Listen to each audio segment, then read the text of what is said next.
Bab 21 Memakan buah pahit milik sendiri bagian 3. Akan tetapi, pada saat ini, Shen Yanxiao yang selama ini dia ejek dan aniaya, kini berdiri di hadapannya dan menatapnya yang tengah menjerit-jerit sedih di dalam api unggun itu. Dalam sepasang mata miliknya, kebingungannya yang sebelumnya terlihat sudah berubah dari ketidaktahuan dan kebingungan menjadi pandangan yang asing namun mengerikan saat menatap Shen Jiayi. Shen Yanxiao berdiri diam di depan api unggun dan melihat wajah Shen Jiayi yang menyedihkan di lalap api.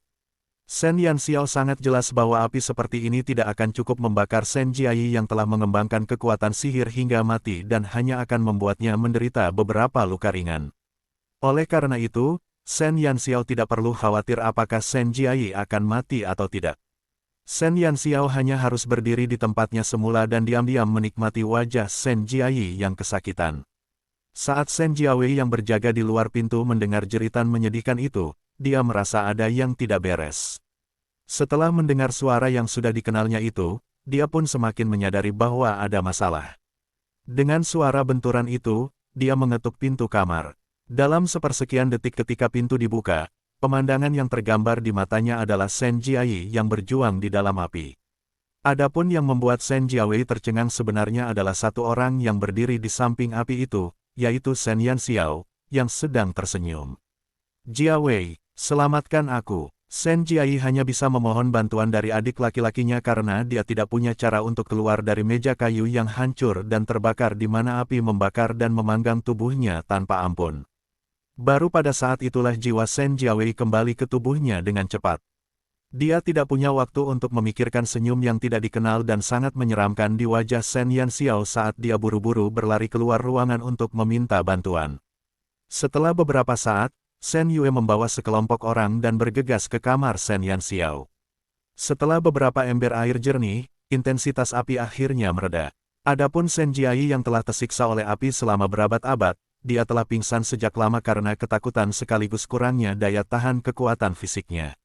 Sekitar seperempat jam sebelum malam, orang-orang yang datang untuk bertanya, termasuk Shen Feng dan Shen Xiu, telah melihat ke dalam ruangan yang berantakan. Setelah mereka melihat ke dalam ruangan, raut wajah mereka tampak tidak sedap dipandang. Shen Feng yang berdiri di depan pintu mengerutkan kening saat dia melihat wajah Shen Yue yang dipenuhi amarah saat dia memegang Shen Jiayi. Sebelumnya, Shen Feng belum sempat membuka mulutnya. Shen Xiu yang berada di sampingnya sudah berjalan terlebih dahulu sampai di sisi Shen Yanxiao. Dia kemudian menariknya ke satu sisi dan memeriksa setiap bagian tubuhnya untuk melihat apakah dia terluka atau tidak. Shen Yanxiao, kau sudah melakukannya dengan cukup baik. Shen Yue menatap putrinya yang masih berada di pangkuannya dengan sedih. Jika bukan karena Shen Feng ada di sini saat ini, kemungkinan besar dia sudah lama menerkam Shen Yanxiao dan mencabik-cabiknya. Karena Shen Xiu melindungi Shen Yanxiao di belakangnya, dia menatap Shen Yue dan berkata, "Paman kedua, mengapa kamu mengatakan hal seperti itu? Apa hubungannya masalah ini dengan Yanxiao? Bagaimana mungkin dia tidak ada hubungannya dengan masalah ini?" Jiayi terluka di kamarnya dan sangat jelas bahwa makhluk keji inilah yang memiliki niat jahat untuk melukai Jiayi. Tidak peduli bagaimana Shen Feng memikirkannya, Shen Yue sejak awal tidak akan pernah yakin bahwa Shen Yanxiao, yang merupakan sampah seperti ini, adalah salah satu kerabat darah klan burung Vermilion. Membesarkan sampah seperti ini sungguh memalukan bagi klan Vermilion Bird, namun, sekarang dia malah mendatangkan bencana dalam waktu yang cepat. Sampai sekarang, dia telah melukai putrinya dan bagaimana mungkin dia bisa menoleransinya. Shen Xiu yang biasanya lembut menyipitkan matanya dan sekilas tatapan berbahaya terpancar dari matanya. "Kalian semua, diam saja," teriak Shen Feng dengan suara pelan. Sekilas, dia menatap tajam ke arah Shen Yue yang sedang mengoceh.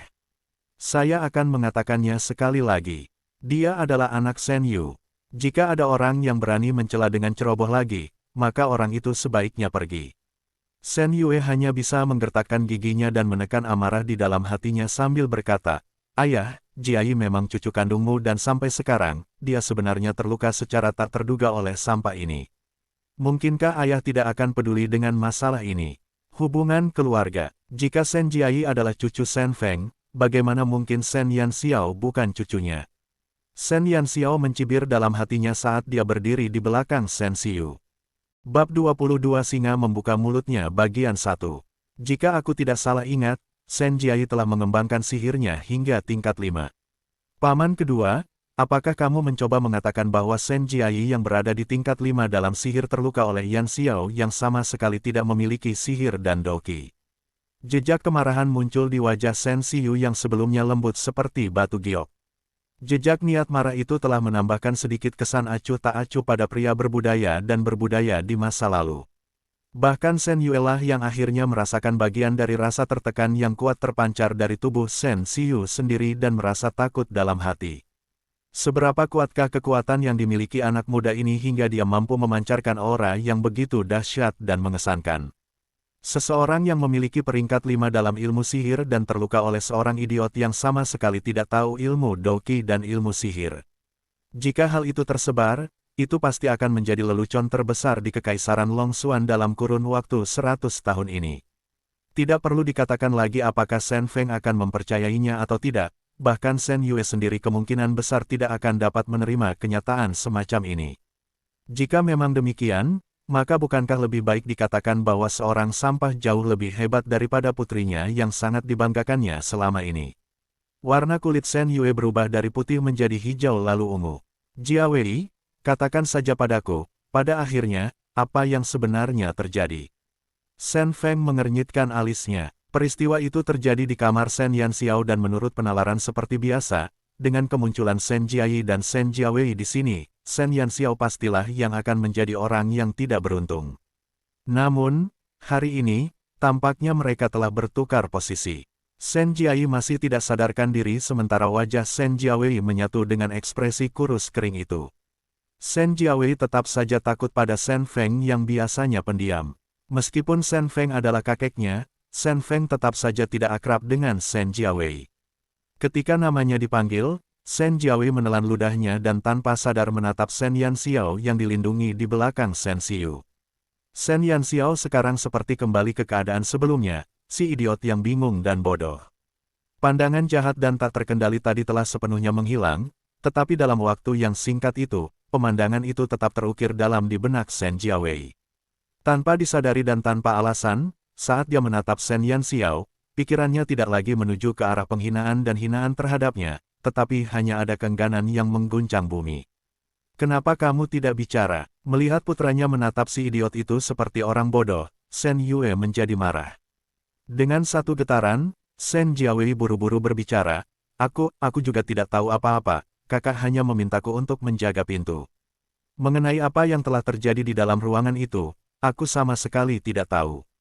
Biasanya, Shen Jiawei akan langsung melempar batu ke orang yang jatuh ke sumur. Oleh karena itu, meskipun dia tidak melihat Shen Yanxiao bergerak, dia pasti akan menyalahkannya. Namun, sekarang, pikirannya seperti batu yang ditekan ke bawah dan apapun yang terjadi, dia juga tidak akan berani mengucapkan sepatah kata pun untuk memfitnah Shen Yanxiao. Dia pasti tidak ingin melihat senyuman seperti itu yang bisa membuat darah orang menjadi dingin untuk kedua kalinya. Menjaga di ambang pintu, Shen Xiu melirik Shen Jiawei dan Shen Jiawei seperti burung puyuh yang terkejut dan mengecilkan lehernya. Shen Jiawei kemudian menyusut ke satu sisi. Shen Feng mengernyitkan alisnya lebih dalam. Sampai sekarang, belum ada petunjuk apapun. Kebijaksanaan Shen Yanxiao hanya setara dengan anak berusia 4 tahun dan hal-hal yang ditanyakan dari mulutnya tidak dapat diandalkan.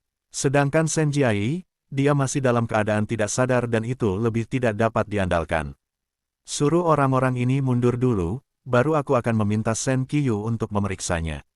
Kalian pikir kita tidak punya cukup banyak barang yang menumpuk, ya? Apa yang kalian lakukan? Lakukan sesuatu. Shen Feng benar-benar pusing karena saat ini, semua kekuatan mental dan fisiknya dicurahkan untuk masalah membangkitkan burung vermilion dan di mana lagi dia punya mood untuk mengurus masalah-masalah sepele yang diperdebatkan oleh para bocah nakal itu. Di bawah komando Shen Feng, semua orang tidak dapat menahan diri untuk tidak menghadapinya dalam sekejap. Shen Yue dengan tegas dan tanpa rasa menyerah pergi bersama Shen Jiayi dan Shen Jiawei. Setelah Shen Feng menyampaikan beberapa patah kata, dia pun pergi. Bab 23 Singa membuka mulutnya bagian 2. Shen Yanxiao dan Shen Xiu adalah dua orang yang tersisa di dalam ruangan itu. Jangan takut, Shen Xiu menepuk bahu Shen Yanxiao. Melihat tumpukan hadiah telah terbakar menjadi abu, dia berkata, Yan Xiao, kamu tidak perlu khawatir karena aku akan mengirim seseorang lagi untuk mengirimkan beberapa hadiah itu besok. Siapa yang akan khawatir tentang hal-hal itu? Shen Yanxiao memutar matanya dalam hati. Kecuali untuk hal-hal yang dapat dimakan yang agak disesalkan baginya. Sedangkan untuk mainan yang bagus tapi sama sekali tidak berguna milik anak-anak prasekolah, tidak ada sedikit pun tekanan baginya. Ketidakberuntungan Shen Jiayi telah menyebabkan kedua bocah itu tidak mau mengganggu Shen Yanxiao lagi selama beberapa hari terakhir. Karena Shen Feng, Shen Xiu hanya punya sedikit waktu untuk menemani Shen Yanxiao di sisinya. Oleh karena itu, Shen Yanxiao yang sedang bermalas-malasan sekali lagi diseret oleh Xiu untuk melakukan pelatihan jahat seperti itu. Adapun kultivasi awal Doqi dan sihir, itu adalah yang tercepat. Namun, saat seseorang mendekati peringkat 6, kecepatannya menjadi lebih lambat dalam mencoba mencapai peringkat berikutnya. Bahkan dengan 4 hari pelatihan iblis, itu hampir tidak membuat Doqi dan sihir Shen Yanxiao naik ke peringkat 4 dan peringkat 5. Dari sudut pandang orang biasa, kecepatan ini aneh tetapi bagi Shen Yanxiao, itu hanya bisa dikatakan sebagai kecepatan kura-kura jika dibandingkan dengan hari sebelumnya di mana dia naik 1 peringkat. Sialan, kenapa tidak ada sedikit pun kemajuan sama sekali? Menjelang malam, Shen Yanxiao menyimpulkan bahwa kultivasinya baru 1 hari. Bisa dikatakan bahwa kemajuan hari ini seperti macetnya peluru. Doqi masih bisa dianggap mengalami sedikit peningkatan tetapi masih ada jarak tertentu untuk mencapai peringkat 5. Mengenai sihirnya, sebenarnya tidak ada sedikit pun gerakan. Hal ini membuat Shen Yanxiao yang terbiasa dengan kecepatan roket tersebut menjadi tidak dapat terbiasa dengannya. Pembongkaran lapisan pertama segelmu hanya akan membuatmu memiliki tubuh yang mampu mengolah sihir dan Doqi. Selama lapisan kedua segel belum dibuka, kemajuanmu di tingkat selanjutnya akan semakin lambat. Dalam mencapai tingkat tertentu, kau tidak akan bisa maju lagi. Suara Xiu bergema tepat waktu.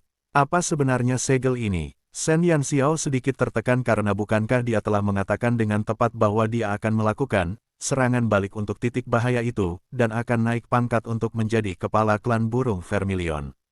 Jika memang seperti yang dikatakan Xiu, maka sangat mungkin bahwa setelah dia naik ke pangkat tertentu, dia tidak akan dapat membuat kemajuan lagi. Perasaan dalam membuka segel itu menyenangkan tetapi pertanyaan lanjutannya pasti tidak akan kecil. Bukankah sudah kukatakan bahwa itu akan menghambat kekuatanmu? Membuka lapisan segel pertama hanyalah permulaan. Jika kau ingin menjadi lebih kuat, maka kau harus terus membuka segel selanjutnya. Dengan cara ini, kau tidak hanya dapat terus maju tetapi juga, kekuatan yang sebelumnya terhambat akan menyembur keluar. Suara Xiu masih sama seperti sebelumnya di mana ia tenang tanpa riak dan sedikit rasa dingin yang terbawa bersama. Lalu, apa yang dibutuhkan untuk membuka lapisan segel kedua? Tanya Shen Yanxiao. Xiu terdiam sejenak lalu hanya mengucapkan satu pernyataan, binatang iblis. Binatang iblis adalah organisme ganas yang tersebar di seluruh benua Guangming dan tinggal di tempat-tempat gelap. Mereka bukan manusia, binatang ajaib, dan bahkan bukan hewan biasa. Mereka adalah jenis makhluk yang sangat ganas yang memakan hewan peliharaan dan manusia. Semakin besar, semakin kuat kekuatannya. Adapun binatang iblis biasa, mereka hanyalah binatang buas, tetapi bagi binatang iblis tingkat tinggi, mereka dapat berubah menjadi bentuk manusia. Mereka kemudian dapat menyembunyikan diri di dalam area tempat tinggal manusia dan menggunakan kesempatan ini untuk mencari target mereka sendiri. Mengenai binatang iblis, jeroan manusia adalah makanan kesukaan mereka yang mirip dengan godaan dari makanan lezat. Di benua Guangming, manusia yang tak terhitung jumlahnya telah mati di mulut binatang iblis. Ada suatu masa di mana jumlah binatang iblis telah mencapai jumlah kritis dan mampu membahayakan kelangsungan hidup umat manusia. Hal ini telah menyebabkan beberapa negara di benua Guangming yang tidak dapat menahan diri untuk tidak bergabung untuk menyerang. Mereka menyatukan pasukan mereka dalam melaksanakan pembuangan binatang iblis tersebut. Bab 24 Singa membuka mulutnya bagian 3. Meskipun satu kali serangan gabungan, itu telah membunuh sebagian besar binatang iblis di dalam area tempat tinggal manusia. Jumlah binatang iblis jauh lebih banyak dari ini karena masih banyak binatang iblis yang menguasai tempat-tempat di luar area tempat tinggal manusia dan area-area itu disebut sebagai area zona kematian. Area-area itu dibiarkan begitu saja dan bukan tempat yang layak bagi manusia untuk tinggal. Mengenai area tempat tinggal Shen Yanxiao dan yang lainnya, meskipun pernah dibersihkan, sebagian besar binatang iblis yang disingkirkan adalah binatang iblis tingkat rendah. Adapun binatang iblis tingkat tinggi yang mampu berubah, mereka terus bersembunyi di dalam kota tempat tinggal manusia seperti sebelumnya. Hanya saja, mereka menjadi lebih licik. Setelah setiap insiden penyerangan, mereka akan menghilang tanpa jejak saat mereka meninggalkan tempat kejadian perkara sehingga cukup sulit untuk memburu mereka. Di Kekaisaran Longxuan, binatang iblis merupakan makhluk yang sangat menakutkan. Oleh karena itu, di salah satu kota ini, selama ada transmisi bahwa ada seseorang yang menderita serangan binatang iblis, hal itu akan segera memicu pergerakan besar. Selama kurun waktu ini, Shen Yanxiao telah sedikit banyak memahami banyak hal tentang dunia ini. Mengenai binatang iblis, dia juga telah sedikit mendengarnya. Namun, dia tidak begitu jelas tentang bagaimana ada hubungan antara pelepasan segelnya dan binatang iblis yang merupakan organisme buas. Aku perlu menyerap kekuatan di dalam inti kristal binatang iblis itu untuk memulihkan kekuatanku. Selama kekuatanku sedikit pulih, aku tentu akan dapat membantumu membuka satu lapisan segel. Shen Yanxiao sedikit terkejut dan menatap kosong.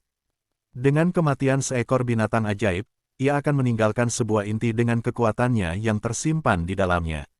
Adapun inti yang menyimpan kekuatan binatang iblis, ia disebut sebagai inti kristal. Inti ajaib itu benar-benar diterima dengan baik karena dapat digabungkan ke dalam senjata para pembudidaya sihir dan Douqi yang akan menghasilkan kekuatan yang luar biasa. Semakin kuat binatang ajaib itu, kekuatan di dalam inti yang tertinggal setelah kematiannya juga akan semakin hebat. Namun, inti kristal dan inti ajaib berbeda. Kekuatan di dalam inti sihir itu sangat murni sehingga orang-orang dapat langsung menggunakannya. Akan tetapi, di dalam inti kristal, kekuatan itu sepenuhnya tercampur dengan kehadiran kegelapan yang pekat.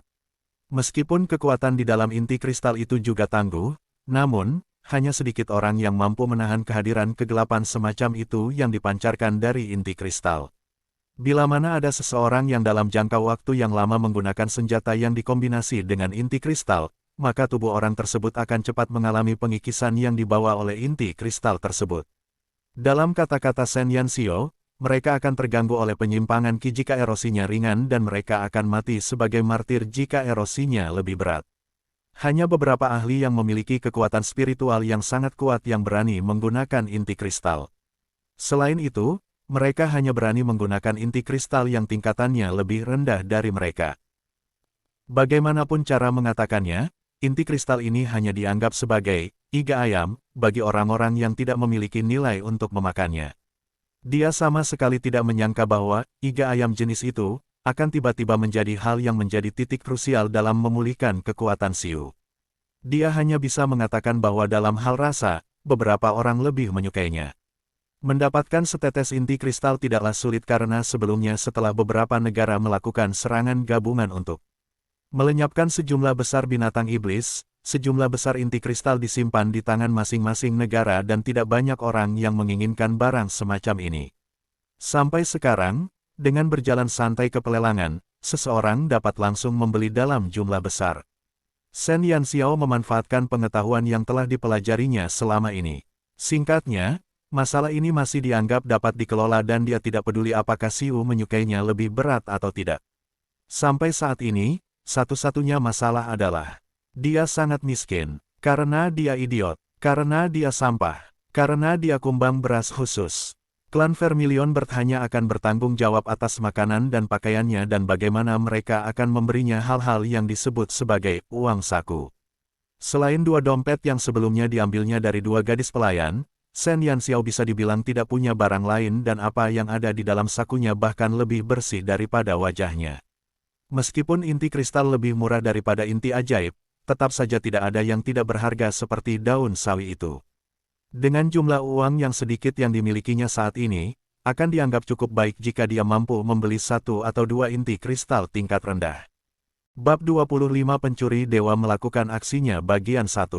Tentu saja, dia sangat curiga bahwa dengan hanya satu atau dua inti kristal tingkat rendah saja tidak akan cukup untuk mengisi celah antara gigi seorang guru besar tertentu. Karena untuk pertama kalinya bersikap bijaksana, Shen Yanxiao mengalami beberapa masalah keuangan. Mari kita bahas, Kira-kira berapa banyak inti kristal tingkat rendah yang kamu butuhkan untuk dapat memulihkan kekuatanmu ke tingkat di mana kamu dapat membantuku membuka lapisan segel kedua? Shen Yanxiao bertanya sambil menyelidiki. Setelah terdiam beberapa saat, Xiu mengeluarkan sebuah ucapan yang bahkan bisa membuat Shen Yanxiao menyemburkan darah. 30.000 buah, 30.000 keping. Shen Yanxiao bertanya dengan heran. Tidak perlu berbicara tentang 30.000 keping karena dia bahkan tidak mampu membeli 30 keping sekarang. Jika yang tingkatnya lebih tinggi, akan lebih baik jika jumlahnya sekitar 2.000 buah dan itu sudah cukup baik. Xiu yang jarang memperhatikan orang lain telah berbicara lagi. Asalkan ada 2.000 buah, itu sudah cukup bagus, sudah. Shen Yanxiao tiba-tiba menjadi tegas. Selama beberapa negara bertindak bersama, jumlah binatang iblis tingkat tinggi yang disingkirkan sedikit lebih dari 10.000. Setelah inti-inti itu didistribusikan ke beberapa negara, sampai sekarang, diperkirakan jumlah total inti kristal tingkat tinggi di Kekaisaran Longxuan hanya sekitar 3.000 hingga 4.000 buah. Adapun guru besar tertentu ini, dia menginginkan 2.000 buah saat dia berbicara. Kecuali kalau dia adalah orang yang sedang duduk di atas singgasana yang cemerlang dan keemasan itu, dan memakai mahkota yang bertabur batu permata di kepalanya. Kalau tidak, kalau dia kaya raya sekalipun, dia pasti tidak akan sanggup mengeluarkan uang sebanyak itu. Kalau begitu, mari kita bicarakan tentang inti kristal inferior. Adapun inti kristal tingkat tinggi itu, tidak perlu dipikirkan lagi dan Shen Yanxiao hanya bisa memulai dengan inti kristal tingkat rendah itu. Setelah satu operasi militer itu, dengan jumlah tetesan yang diperoleh dari membunuh binatang iblis tingkat rendah, bahkan jika jumlahnya tidak mencapai jutaan, jumlahnya masih akan mencapai ratusan ribu. 30.000 inti kristal sebenarnya bukanlah jumlah yang akan mengejutkan siapapun. Selama ada cukup uang, semua masalah tidak akan menjadi masalah lagi. Klan burung Vermilion sangat kaya. Lagi pula, klan burung Vermilion memiliki kedudukan yang stabil sebagai salah satu dari 5 klan berpengaruh di Kekaisaran Longxuan. Bahkan jika dikatakan bahwa mereka tidak memiliki kekayaan yang setara dengan seluruh negara, mereka tetap sangat kaya. Jika Shen Feng sedang dalam suasana hati yang baik, membeli 30.000 inti kristal inferior itu sama saja seperti membeli tang hulu baginya. Namun, masalahnya adalah, Shen Yanxiao harus bertanya pada dirinya sendiri apakah dia memiliki kemampuan untuk melakukannya atau tidak dan dia tidak memiliki daya tawar yang mampu membuat Shen Feng mempertaruhkan 1.000 keping emas dalam sekali lemparan untuknya. Sampai sekarang, masalah Shen Yanxiao justru uang. Satu-satunya hal yang membuat Shen Yanxiao gembira adalah bahwa ia telah memilih pekerjaan yang tepat untuk dirinya sendiri saat itu, pencuri yang saleh. Tidakkah kau berpikir begitu? Mengenai dirinya, hal semacam ini yang disebut uang seperti batu di lantai, yang dapat dilihat di mana-mana. Jika ia tidak memperluas wawasannya saat itu dengan menjadi pembunuh bayaran, mata-mata dan sebagainya, kemungkinan besar ia hanya bisa diam di sudut yang redup itu dan terus-menerus berlama-lama di sana. Bukankah hanya 30.000 buah?